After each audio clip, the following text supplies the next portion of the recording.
নমস্কার, পাঁচমেশালি গল্পে আবারও সবাইকে স্বাগত।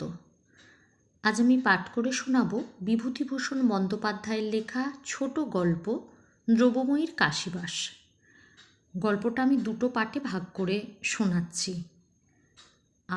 আগের পাঠটিতে আমি দ্রব্য ঠাকুরনের যেখানে থাকেন সেখানকার বর্ণনা করেছি।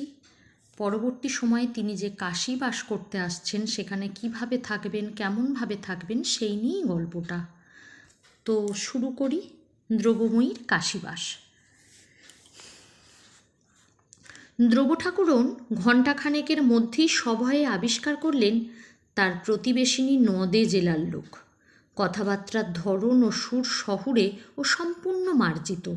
যশোর জেলার মানুষ দ্রব্য ঠাকুরনের ভয় পাবারই কথা বটে।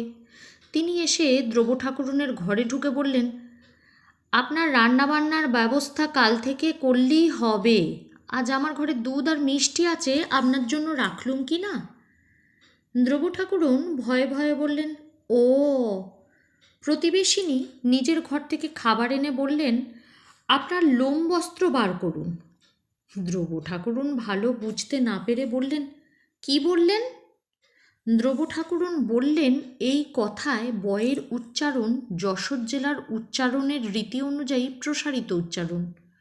প্রতিবেশিনী বৃদ্ধার উচ্চারণে এই সব স্থানের উচ্চারণ যতদূর সম্ভব আকুঞ্চিত। বললেনের উচ্চারণ বললেন, ওয়ের উচ্চারণ যতদূর সম্ভব ঘোরালো। বলছি, লোম বস্ত্র বের করে পড়ুন, একটু কিছু মুখে দিতে হবে তো। লোম বস্ত্র কী জিনিস পাড়াগাঁয়ের মানুষ দ্রব্য ঠাকুরন কখনো শোনেননি, তবে জিনিসটা যে বস্ত্রজাতীয় দ্রব্য তা বুঝতে পারলেন। বললেন, সে তো আমার নেই। লোম বস্ত্র নেই? আপনি জপ করেন কি করে? এই সাদা থান পরি জপ করি, আর কোথায় কি পাবো? বাড়িখানা গলির মুখে হলেও প্রায় সদর রাস্তার ওপরই। অনেক রাত পর্যন্ত গাড়ি ঘোড়া রাস্তার গোলমাল থামে না। নিরিবিলি বন জঙ্গলের মধ্যে বাড়িতে একা থাকা দ্রব্য ঠাকুরনের চিরদিনের অভ্যাস। এত গোলমালে বড়ই অস্বস্তি বোধ করতে লাগলেন তিনি। উফ, কি মুশকিলেই পড়া গেল। না কাশির লোক ঘুমোয় কখন? কানু তারপর দিন বন্ধুর হাতে পল্লীবাসিনী পিতামহীকে সমর্পণ করে কর্মস্থানে চলে গেল। তার ছুটি ফুরিয়েছে। বন্ধুর মার নাম নীরজাবাসিনী। দ্রব্য ঠাকুরনের চেয়ে তার বয়স 2-5 বছর কম হবে। মাথার সব চুল এখনো পাকেনি, তবে সেটা স্বাস্থ্যের গুণেও হতে পারে। দ্রব্য ঠাকুরন এর সঙ্গে দশার সমেত ঘাটে বিকেলে বেড়াতে গেলেন। খুব লোকজনের ভিড়, গান, বক্তৃতা, কথকতা। এক গেরুয়া কাপড় পরা সন্ন্যাসীর চারপাশে খুব ভিড়। নীরজা সেখানে জুটলেন গিয়ে। কর্মবাদ, সেবা ধর্ম ইত্যাদি নিয়ে সন্ন্যাসী কী সব কথা বলে যাচ্ছেন। দ্রব্য ঠাকুরন অত শত বুঝতে পারলেন না।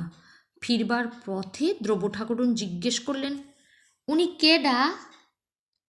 উনি রামকৃষ্ণ মঠের একজন বড় স্বামী সেবানন্দ।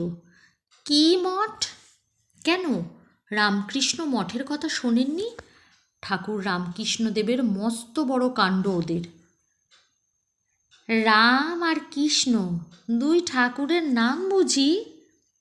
নীরজা বিস্ময়ে দ্রব্য ঠাকুরনের দিকে চেয়ে বললেন, আপনি শ্রী শ্রী রামকৃষ্ণ পরমহংসদেবের কথা শোনেননি? না। কে তিনি? কই না, এখানে আছেন? নীরজা আর কোনো কথা বললেন না। এমন বর্বরের সঙ্গেও তিনি বেড়াতে বেরিয়েছেন যে রামকৃষ্ণদেবের নাম পর্যন্ত জানে না। দ্রব্য ঠাকুরনের কোনো দোষ নেই। তিনি অজ্ঞ সেকেলে লোক। অজ পল্লীগ্রাম ছেড়ে জীবনে কখনো কোথাও যাননি। গোপীনাথপুরের জঙ্গলে ওর নাম কখনো কারোর মুখে শোনেনও নি। তিনি জানেন রাম, কৃষ্ণ, রাধা, দুর্গা, লোচনপুরের জাগ্রত কালী, কালীঘাটের কালী ইত্যাদি। অত বড় নামের কোনো ঠাকুরের কথা কই কেউ তো তাকে বলেনি। দ্রব্য ঠাকুরন ভয়ে ভয়ে থাকেন। তার সঙ্গিনী তাকে নিতান্ত নাস্তিক, অজ্ঞ, মূর্খ বলে না ঠাউরান। দিন কয়েক যেতে না যেতেই ধ্রুব ঠাকুরন বুঝে নিলেন সঙ্গিনীটি ধর্মবাতিগ্রস্তা, সাধু সন্ন্যাসীর ভক্ত। যদি কোথাও কোনো ধরনের সাধু মন্দিরে কি ঘাটে বসে আছে, তবে আর নিস্তার নাই। সেখানে বসে অমনি গরুরের মতো হাত জোর করে বক বক বকুনি জুড়ে দেবে। আর কী সব কথা জিজ্ঞেস করবে, কর্মফল কী, পুণ্যজন্ম কী, হেন তেন। রাস্তাঘাটে বেরুলে ঘন্টার পর ঘন্টা কেটে যায়, বাসায় ফেরার নামটি পর্যন্ত থাকে না। এত বিরক্ত ধরে ধ্রুব ঠাকুরনের। কিন্তু তিনি কি করবেন? কাশির রাস্তা তো চেনেন না, একা বাসায় ফিরতেও পারেন না সঙ্গিনী না ফিরলে। একদিন বিশ্বনাথের মন্দিরে সন্ধ্যার আরতি দেখতে গেলেন দুজনেই। সেখানে এক সন্ন্যাসিনী নাট মন্দিরে বসে আছেন, গেরুয়া কাপড় পরনে, মাথায় জটা। অনেক মেয়ে ছেলের ভিড় হয়েছে সেখানে। নিরজাত সাধু সন্ন্যাসী দেখলে সর্বদা এক পায়ে খাড়া, চারিপাশের ভক্তের দলে গেল মিশে তাকে নিয়ে। ধ্রুব ঠাকুরন শুনতে লাগলেন কেউ জিজ্ঞেস করছে, মাইজি, ঠাকুরের দেখা পাওয়া যায়? কেউ বলছে, মাইজি, আমার মেয়ের মাদুলি দেবেন তো আজ? আজ আমার হাতখানা দয়া করে দেখবেন কি? নীরজা জিজ্ঞেস করলেন, মাইজি, আমার ভক্তি হচ্ছে না কেন? ধ্রুব ঠাকুরন শুনে মনে মনে হেসে আর বাঁচেন না। সর্বদা সাধু সন্ন্যাসী নিয়েই আছে, এখানে প্রণাম ওখানে ধন্না, 2 ঘন্টা ধরে নাক টেপা। এতেও যদি তোমার ভক্তি না হয়ে থাকে, গঙ্গার জলে ডুবে মরো গিয়ে। ঢং দেখে আর বাঁচি নে, মরণ আর কি। তারপরই সবাই চলে গেল। নীরজা সেই যে সেখানে চোখ বুজে ধ্যান নাকি যোগে বসল, আর ওঠে না।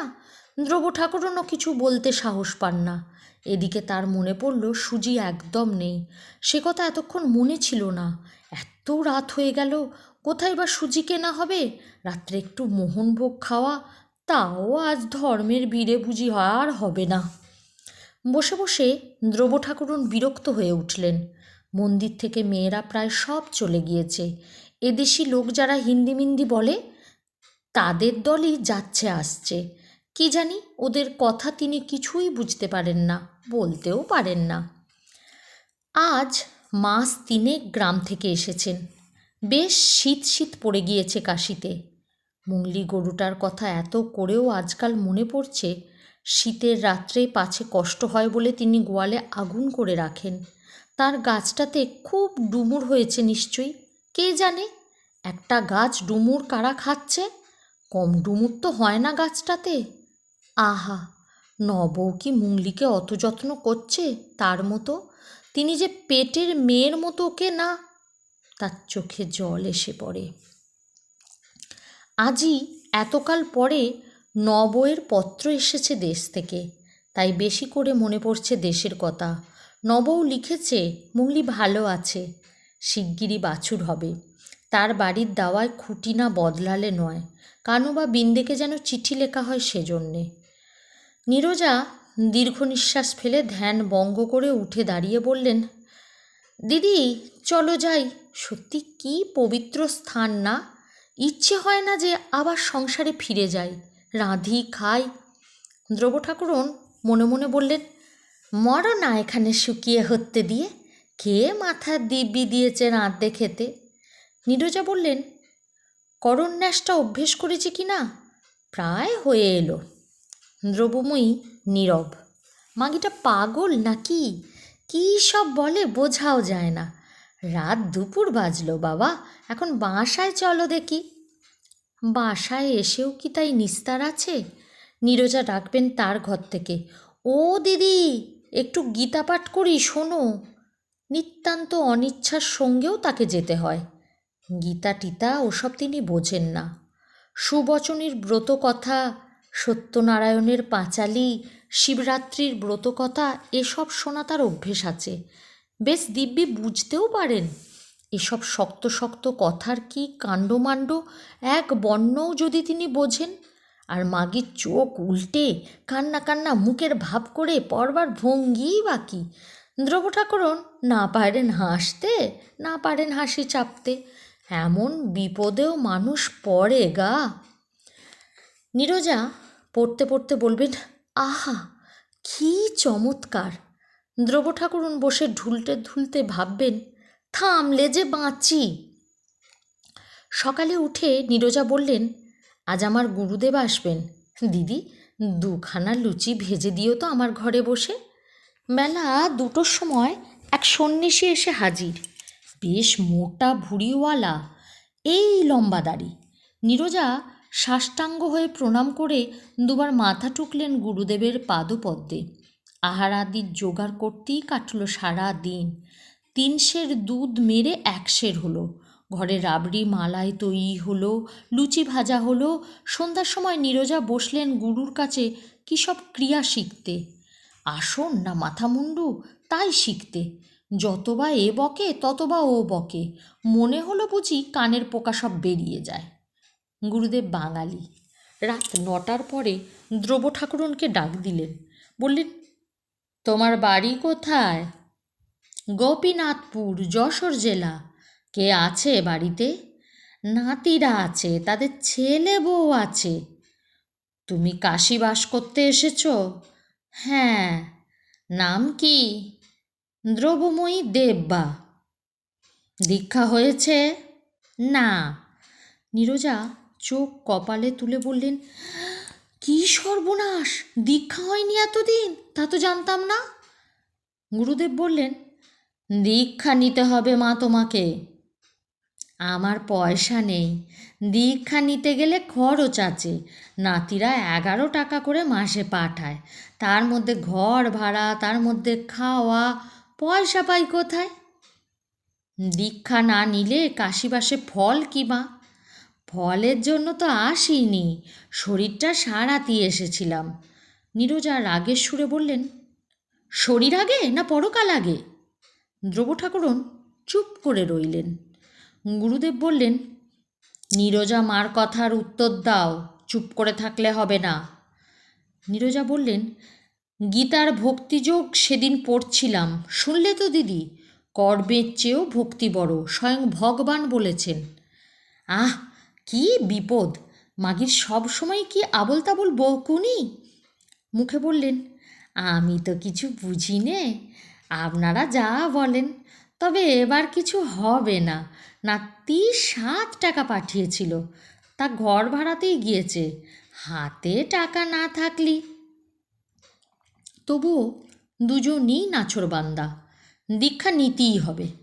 গুরুদেব বললেন, কাশী বাস করেছ মা, তোমার যথেষ্ট বয়স হয়েছে। গুরু দীক্ষা না নিলে যে সবই মাটি হবে। আজ আছো কাল নেই, পৃথিবী কিছুই না, ইহকাল কিছুই না। নীরজা বললেন, গুরুই মুখে ব্রহ্মা বিষ্ণু মহেশ্বর, ইহকালেও তিনি, পরকালেও তিনি। দ্রব ঠাকুরন মনে মনে বললেন, আহ, মাগির মরণ, তবে স্বামী কোথায় যাবে মেয়েদের? ঢং দেখো না। যাই হোক, বহু তর্ক করেও ঠাকুরনকে দ্রব করা গেল না। নাম দ্রবময়ী হলে কি হবে, ভেতরে বেজায় শক্ত। নীরজা অবশ্যই তার জ্ঞানবুদ্ধির মতে একজন 70 বছরের মৃত্যুপথ যাত্রীকে ভালো করবারই যথেষ্ট চেষ্টা করছিলেন। সে রাজি না হলে তিনি কি আর করবেন? নীরজার ভক্তি, হ্যাঁ, তা সে দেখার মতো একটা জিনিস বটে। গুরুর পাদদক পান না করে তিনি দাঁতে তৃণও কাটবেন না। গুরুর বাক্য বেদবাক্যের চেয়েও মূল্যবান তার কাছে। পুরনো 1 ছড়া সোনার হার ছিল, সেটা বিক্রি করে এসে টাকা তুলে দিলেন গুরুদেবের হাতে। কথাটা শুনে দ্রব ঠাকুরন জিজ্ঞেস করলেন, অতগুলো টাকা দিয়ে দিলে গুরুদেবকে? টাকা সার্থক হলো দিদি, তোমার নিজের হার। ও আমার বিয়ের পরে শ্বশুরবাড়ি থেকে দিয়েছিল, তিনি হাতে করে দিয়েছিলেন, সেই হার তুমি দিয়ে দিলে বেচে? দিদি, সংসার অনিত্য, সবই অনিত্য। কে কার স্বামী, কে কার স্ত্রী, সবই ভগবানের মায়া। মায়ায় সব ভুলে থাকা, গুরুই কেবল নিত্য বস্তু। তা তো বটেই। এ মাগির মুখে সব সময় বড় বড় কথা, দিগে যা তোর সব কিছু গুরুর পাদ ও পদ্মে বিলিয়ে। তার কি, বিয়ের পর স্বামী নিজের হাতে যে হার ছড়া দিয়েছিল, তা কোনো মেয়ে মানুষ এভাবে ঘুচিয়ে দিতে পারে? গভীর রাত পর্যন্ত শুধু এই কথাটি বারবার তার মনে পড়ে। সেসব দিন ঝাপসা হয়ে গিয়েছে, মনের আকাশ বিস্মৃতির মেঘে ঢাকা। ওই গোপীনাথপুরের ভিটে অমন ছিল কি তখন? ফুলশয্যার রাত। হঠাৎ মনে পড়ে যায়, গত আষাঢ় মাসের প্রথমে উত্তর দিকের ভাঙা পাঁচিলের গায়ে এতটুকু একটা শশা গাছ নতুন বর্ষার জল পেয়ে গজিয়েছে দেখে তিনি শুকনো কঞ্চি কুড়িয়ে একটা মাচা বেঁধে দিয়েছিলেন। এত দিনে গাছ বড় হয়েছে, কত শশার জালি পড়েছে গাছটাতে। কে খাচ্ছে সে বনের মধ্যে? হয়তো কোনকি আসে লেবু তুলতে, এক গাছ লেবু রেখে এসেছিলেন, সেই হয়তো শশা পেরে নিয়ে যায়, কে জানে। হঠাৎ কি একটা কুশ স্বরে দ্রব্য ঠাকুরন চমকে ওঠেন। নীরজার ঘর থেকে শব্দটা আসছে। মাগি এত রাত্রে করে কি? হুস হুস করে অত জোরে দীর্ঘ নিঃশ্বাস ফেলছে কেন? ঘুমের ঘোরে মুখে চাপা লাগলো নাকি? দ্রব্য ঠাকুরন ডাকলেন, শুনছ? ওগো কি হয়েছে? ওগো। নীরজা বললেন, ডাকছেন কেন দিদি? বলি, ও কিসের শব্দ গো? কুম্ভকের রেচক পুরক অভ্যেস করছি, অনেক রাত ভিন্ন হয় নাকি না, ঠাকুর তাই বলে গেলেন। সে আবার কী রে বাবা, মাগি তো ঘুমোতেও দেয় না রাত্রিরে। দ্রব্য ঠাকুরন বললেন, যাকগে, ঘুমের ঘোরে মুখে তবে চাপা হয়নি। না দিদি, ঘুমোইনি এখনো। ঘুমুলে যোগের ক্রিয়া হয় না। জীবনটা যদি ঘুমিয়েই কাটাবো তবে পরকালের কাজ করব কখন? তা বেশ বেশ। দিদি ঘুমুলেন না কেন? নির্বিকল্প সমাধি না হওয়া পর্যন্ত আমার মনে শান্তি পাচ্ছি নে, পাবও না। দেহ কী জন্যে দিদি? ঘুমোবার জন্যে নয়, আরামের নয়, শুধু নিজের কাজ করে যাওয়ার জন্য। দিন কিনে নাও, শুধু দিন কিনে নাও। দ্রব্য ঠাকুরনের পিত্তি জ্বলে গেল। কিনগে যা দিন মাগি, যদি তোর পয়সা থাকে। রাত্রিরে একটু ঘুমোতে দে অন্তত। শীতকাল এসে গেল। কানু বড়দিনের ছুটিতে একবার কাশী এসে পিতামহীর সঙ্গে দেখা করে গেল। দ্রব্য ঠাকুরন তাকে বললেন, কানু ভাই, অন্য একটা বাসা পাওয়া যায় না? কানু বিস্মিত হয়ে বললেন, কেন, এখানে কি হলো? সত্যর মা রয়েছেন, এই তো সবচেয়ে ভালো। ও মাগি পাগল পাগল, সে কি? না বাবু, বেজায় ধর্মিষ্টি, অত ধর্মিষ্টি আমার পোষাবে না, আমাকে তুই সরিয়ে নিয়ে যা। কানু কথাটা হেসে উড়িয়ে দিলে। ঠাকুরমার যেমন কাণ্ড। বললেন, আচ্ছা ঠাকুমা, শেষ বয়সে কাশীবাস করতে এলে না হয় তুমিও হও একটু ধর্মিষ্টি। হ্যাঁ, উনি ওই রকমই বটে, সত্য বলছিল। মা কিছুতেই দেশে থাকতে চান না। এই গত বৈশাখ মাসে সত্যের ছোট ভাইয়ের বিয়ে হয়ে গেল। ওর ছোট ছেলের, ওর কত চিঠিপত্র, কত অনুরোধ, কিছুতেই তিনি গেলেন না। বললেন, যে মায়া একবার কাটিয়েছেন তাতে আর জড়িয়ে পড়তে চান না তিনি। ছোট ছেলের টেলিগ্রাম পর্যন্ত করলে কোনো ফল হলো না। দ্রব্য ঠাকুরন অবাক হয়ে বললেন, বলিস কি রে কানু, সত্যি? মিথ্যে বলছি তোমার কাছে ঠাকুমা? আমায় এখান থেকে তুই সরিয়ে দে ভাই। ছি, আচ্ছা, তুমি অত নাস্তিক কেন ঠাকুমা? ওর সঙ্গে থেকে একটু ধর্ম শেখো না। চিরকালই তো বিষয় আর সংসার নিয়েই কাটালে। হাঁপ লেগে মরে যাব যে এখানে, থাকলে আমি মরে যাব। আবার ওই সব নাস্তিকের মতো কথাবার্তা তোমার। ঠাকুমা, তুমি কিন্তু। শীত কেটে গ্রীষ্ম এলো, চলেও গেল। আবার আষাঢ় মাসের প্রথম। দেশের খবর নেই অনেক দিন। নঠাকুরনের চিঠি আগে আগে আসতো, গত 3-4 মাস তাও বন্ধ। কথায় কথায় একদিন নীরজাকে কথাটা বলেই ফেললেন, দেশে কে আছে আপনার? শুনেছি সেখানে তো কেউ থাকে না। বাড়িটা, গাছটা, পালাটা। দিদি, এখনও ওইসবের মায়া? বিশ্বনাথের পাদপদ্মে মন সমর্পণ করুন, সব বন্ধন ঘুচে যাবে। কেউ কিছু নয়, কিছু নয়, একমাত্র তিনিই সত্যি, বলে নীরজা চোখ কপালে তুলে ওপরের দিকে চেয়ে রইলেন। দ্রব্য ঠাকুরন তাড়াতাড়ি বলে উঠলেন, ওই যা, দাঁড়াও, করার দুধটুকু বুঝি বেড়ালে খেয়ে গেল। না, বেড়ালের জ্বালায় যত বা বেড়াল, আবার ততই বাঁদর। অমন গাছখানা সেদিন। দিদি, আজ আমার সঙ্গে চলুন, কেদার ঘাটে কাশীখণ্ডের ব্যাখ্যা করবেন উপিন কথক। শুনবার জিনিস, কাশীতে এসে কাশীখণ্ড শুনতে হয়। আমার শরীর ভালো না, আজ থাক, তুমিই যাও। নীরজা নাছোড়বান্দা। অবশেষে নিয়ে গেলেন দ্রব ঠাকুরনকে। কেদারঘাটে এর আগেও 2-3 বার দ্রব গিয়েছেন সত্যের মার সঙ্গী। ওপারের রানার চওড়া চাতালের একপাশে ফর্সা রোগামতো কথক ঠাকুর কথকতা শুরু করেছেন। তাকে ঘিরে বাঙালি মেয়ে পুরুষের ভিড়, পুরুষের চেয়ে মেয়ে অনেক বেশি। সত্যর মা জিজ্ঞেস করলেন, দিদি, প্রণামী কিছু এনেছেন তো? তা তো বললে না আনিনি। 8 আনার কম দেয়া যায় না। আচ্ছা, আপনারটা আমি দিয়ে দেবো এখন। আমার 8 আনা না দিয়ে 4 আনা বরং দেও। নাতিরা টাকাই বা পাঠায়।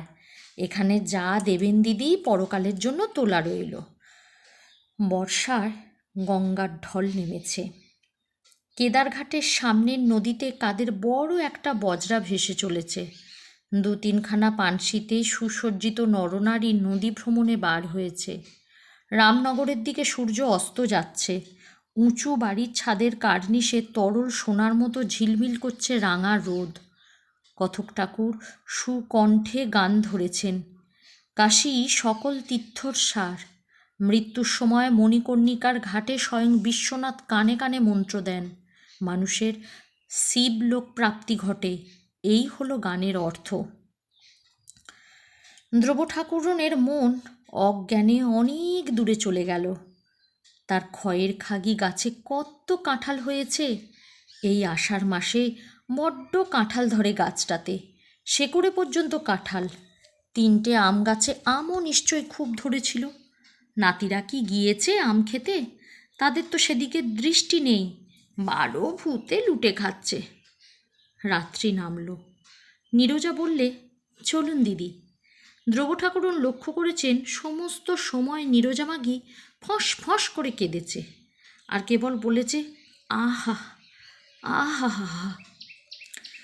যদি এ মাগির সঙ্গ ছাড়তে পারতেন, কিন্তু তা হবার নয়, কানু শুনবে না। বাসায় এসে নীরজা দেখলেন তাঁর সঙ্গিনীর মন বড় খারাপ, অন্যমনস্ক ভাব, বিশেষ কোনো কথা বলে না। কাশীখণ্ড শুনে আজ তাহলে খুব ভালো লেগেছে বোধ হয়, পাষাণ বুঝি গলেছে। নীরজা বললেন, কি ভাবছেন দিদি? একটা গাছ কাঁঠালের দেশে আছে, খয়ের খাগির কাঁঠাল, সে তুমি কখনো খাওনি, খেলে বুঝতে। দিদি, এখনো আপনার মায়ার বন্ধন গেল না? আপনার তো 2-একটা গাছ, আমার 3টে বড় বাগান, কলমের, বোম্বাই, মালদার ফজলি, মায় ল্যাংড়া পর্যন্ত। আমি তো ফিরেও চাইনি ওসব দিকে। ছেলেরা কাঁদে, বলে, এখন কি কাশীবাস করবার সময় আছে তোমার? আমি বলি, না, সংসারের মায়ায় আর না। গানে বলে, কে বা কার পর, কে কার আমন। এই মরেছে, মাগি আবার শুরু করেছে। কাল শয্যা পরে মোহত ঘোরে, দেখে পরস্পরে আশার আশার স্বপন। তা আমি বলি, এতকাল তো সংসারের বন্ধনে ঘুরে আসার স্বপন অনেক দেখলুম, এইবার পরকালের কথা ভাবি। আর আমার ওই যে গুরুদেব, উনি দেহধারী মুক্ত পুরুষ, ওর কৃপায়। দ্রব ঠাকুরুন মুখে বললেন, তা তো বটেই, তা তো বটেই। চলুন দিদি, কাল বাবা বিশ্বনাথের মন্দিরে সেই মাইজির কাছে আপনাকে নিয়ে যাই। আপনার বয়স আমার চেয়ে বেশি, আপনার এখন উচিত গুরুমন্ত্রে দীক্ষা নিয়ে সব বন্ধন মুক্ত হয়ে এক মনে কাশীবাস করা। আমাদের আর কদিন দিদি, সমন্ত দৌড়ে দাঁড়িয়ে। সব রকম তো দেখলুম শুনলুম। দ্রব ঠাকুরন মনে মনে বললেন, তোমায় মুন্ডু করলুম। মাগির কথার আবার ধরন শোনো না। ভাট পাড়ার ভট্টাচার্য এসেছেন, মুখে বললেন, মুংলি বলে একটা গাই গরু ছিল, আমার বড় ন্যাওটা, যেখানে যাবে সেখানেই যাবে, আমার হাতে না খেলে তার পেট ভরত না। এই বেশ কচি কচি বাঁশ পাতা এনে মুখে দিতাম, তুলি আর। আহ, আবার ওই সব কথা আপনার মুখে? জড়ভরতের কথা জানেন তো? অত বড় জ্ঞানী, পূর্বজন্মের এক হরিণের মায়ায় তার সব গেল। ভগবানের চিন্তা করুন, ভগবানের চিন্তা করুন, সব মিথ্যে, সব মিথ্যে। ধ্রুব ঠাকুরুন কোনো কথা বললেন না। তার ওর কথা একেবারে ভালো লাগে না। মাগি যেন কি কি বলে, কি করে। মাগি এমন পাষাণ যে ছোট ছেলের বিয়েতেও বাড়ি গেল না। মুখ দেখতে আছে ওর, ছি। সারা রাত্রি স্বপ্নের ঘোরে দেখলেন তার গোপীনাথপুরের ভিটেতে চালা ঘরের ছাঁচতলায় ম্লান মুখে ছলছলে চোখে তার মুংলি দাঁড়িয়ে রয়েছেন। বউ তাকে যত্ন করছে না, বুড়ি হয়েছে মুংলি, তেমন দুধ তো আর দিতে পারে না। মুংলিকে তিনি তার মায়ের পেট থেকে টেনে বার করে এতকাল নিজের মেয়ের মতো পুষেছিলেন। তিনি নেই, কে ওকে দেখে? কাঁঠাল হয়েছে বটে খয়ের খাগি গাছটাতে, এত কাঁঠাল ৩-৪ বছরের মধ্যে হয়নি। তিনি নাইতে যাচ্ছেন নদীতে। মুখুজ্জেগিনি বলছেন, হ্যাঁ খুড়িমা, এবার তোমার গাছে কি কাঁঠাল ধরেছে? তা আমায় একটা দিও, তোমার নাতিদের খেতে দেব। খড় উড়ে উড়ে পড়ছে বাড়ির চাল থেকে। কানু বা বিন্দু দেশে যায়নি, ঘরও সারায়নি। এবার বর্ষায় কি টিকবে চালে খুঁটি না দিলে? কনক বলছে, ঠাকুমা, একটা লেবু দেবা? আমার মার অরুচি হয়েছে, কিচ্ছু খেতে পারি না। সকালে উঠে নীরজা নিজেই গঙ্গা স্নান করে এসে সপাক হবিষ্যান্ন চড়িয়েছেন এবং প্রতিদিনের অভ্যাস মতো ইষ্টমন্ত্র জপ শেষ করে গান বাদ্য সহকারে শিব পূজা করছেন। ধ্রুব ঠাকুরনের একটু বেলা হয়েছে আজ উঠতে, মনও খুব ভার। তার আপনার জন পড়ে রইল, তার মুংলি, তার খয়ের খাগি গাছটা, তার ডুমুর গাছ। আর তিনি কোথায়? আর ওই মাগির জ্বালায়। নীরজার গানবাদ্য থামল। ধ্রুব ঠাকুরনকে বললেন, আজ বড় সুখবর পেলুম দিদি। গঙ্গা স্নানে গিয়ে গুপ্তিপাড়ার সইয়ের সঙ্গে দেখা। সেও আমার মতো কাশিবাস করছে, বাঙালি টোলায় থাকে। বলে গুরুদেব আসছেন সামনের সোমবারে, হরিদ্বার থেকে ফেরবার পথে আমার এখানে পায়ের ধুলো দিয়ে তবে যাবেন। সইও একই গুরুর কাছে মন্ত্র নিয়েছে কিনা। আজ বড় শুভ দিন আমার। গুরুর পাদপদ্ম আশ্রয় করেই বেঁচে আছি। এবার এলে আপনাকে দীক্ষা নিতেই হবে দিদি, আমি ছাড়ব না। গুরু দীক্ষা না হলে দেহ পবিত্র হয় না। ভবসাগর পার হতে হলে গুরুর চরণরূপ ভেলা চাই আগে, নইলে হাবুডুবু খেয়ে মরতে হবে যে দিদি। ধ্রুব ঠাকুরন বললেন, তা তো ঠিক, তা তো ঠিক। গুরুদেবের আগমনের পূর্বেই শনিবার সকালের গাড়িতে কানু এসে হাজির হলো। ধ্রুব ঠাকুরন নাতির কাছে কেঁদে পড়লেন, তুই আমায় গোপীনাথপুরে নিয়ে চল ভাই, আমার আর কাশিবাসে কাজ নেই। বাবা বিশ্বনাথ আমার মাথায় থাকুন। ও মাগির কাছে আর 2 মাস থাকলে আমি পাগল হয়ে যাব ভাই। ফলে সোমবার কাশীতে গুরুদেবের শুভাগমনের দিন দুপুরের ট্রেনে ধ্রুব ঠাকুরন দেশের স্টেশনে তার বোচকা তোরঙ্গ নিয়ে নাতির সঙ্গে এসে নামলেন। ঠাকুরন শুনে ছুটে এলেন, ও দিদি, দিদি। হ্যাঁ নব, আমার মুংলি ভালো আছে তো? ভালো নেই দিদি, ভালো নেই। ওঠে না, খায় না, তোমার যাওয়ার পর থেকে গোয়ালে শুয়ে থাকে। সে আমার মন বলছে ভাই, তুমি কি বলবে? তাকে রাত্রিরে স্বপ্ন দেখি তো আর টিকতে পারলাম না, চলে এলাম। কানুকে বললাম, নিয়ে চল ভাই গোপীনাথপুরে, মাথায় থাকুন বাবা বিশ্বনাথ। মুংলি কোথায়? ওকে কচি বাঁশপাতা খাওয়াবো, নিজের হাতে স্বপ্ন দেখেছি। একটু পরে ঠাকুরন দড়ি ধরে মুংলিকে নিয়ে এলেন।